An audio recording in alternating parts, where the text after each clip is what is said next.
Right, dissociative identity disorder. I got this comment from the Constellation Collective that said, think before you speak at the end. I actually didn't read it all, but the whole thing is when you actually know something, you don't need to think before you speak. You can think as you're speaking. So let me go over this comment real quick. So it says, no, this post is not harmful. Telling trauma survivors that the abuse they suffered for years never occurred couldn't have affected them is harmful. That's exactly the point. Again, you claim to have been diagnosed with dissociative identity disorder. The mother of my child was diagnosed with dissociative identity disorder. Her trauma, before she was diagnosed, she had kind of hints that could possibly be a possibility. But when she was diagnosed, it was a very difficult thing to kind of accept, and understand.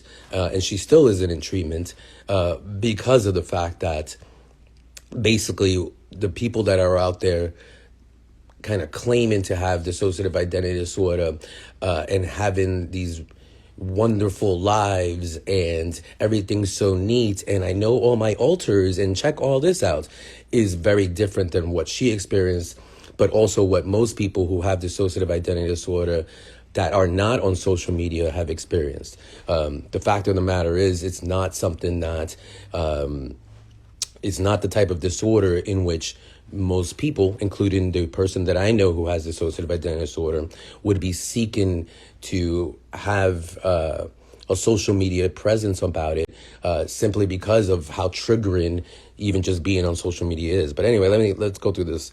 This is exactly why we, as a diagnosed, you have to have an internet presence to educate people like you. It's not your job to educate other people. Your job is to get better. First and foremost, you have a major disorder. It's uncurable.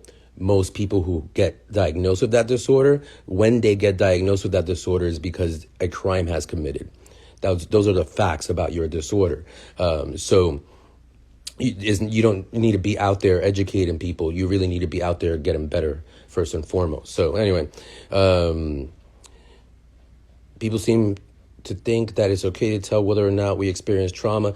No one's telling you whether or not you experience a trauma or not. But if you did experience a trauma, again, it's more likely that it would be more healthy for you not to be on the internet trying to discuss it, especially with that particular type of diagnosis. It's just simply not the healthy way for you to deal with it if you did experience that trauma. Unless you are a professional, you cannot diagnose or undiagnose someone. That's exactly the point.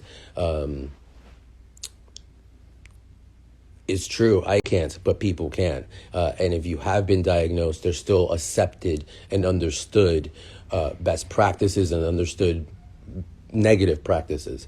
And for the most part, it is understood by many professionals that it would be a negative practice for someone who has dissociative identity disorder to be on the internet simply because they're going to end up interacting with people like me. And it's going to take the focus away from them getting better. So anyway, you have no right to tell us what is happening in our brain. Again, no one is telling you what's happening in your brain by stating that they believe that you may be faking an illness. I'm not even saying that, but even still, that's not what anyone's saying. It's just, that's a weird assumption to make. But then again, you have a mental health disorder, which means that you would have difficulty making logical sense of things at times. And so for you, that's exactly why it would be unhealthy for you to be on the internet, because you are correlating two things that are not, two things can be correct at the same time. In other words, someone can believe that you're faking and they're still not implying that they know what's going on in your head. They can simply be referring to the fact that you are acting in ways that are different than the majority of people who have been diagnosed. Of course, you can be, you have the right to have a certain amount of difference or whatever. All are individuals. But that's that thought process. Simply by saying that someone believes you to be incorrect or lying about something doesn't mean that they're saying that they can read your mind. It means that there's other evidence out there that indicates that you're lying besides whatever is in your mind.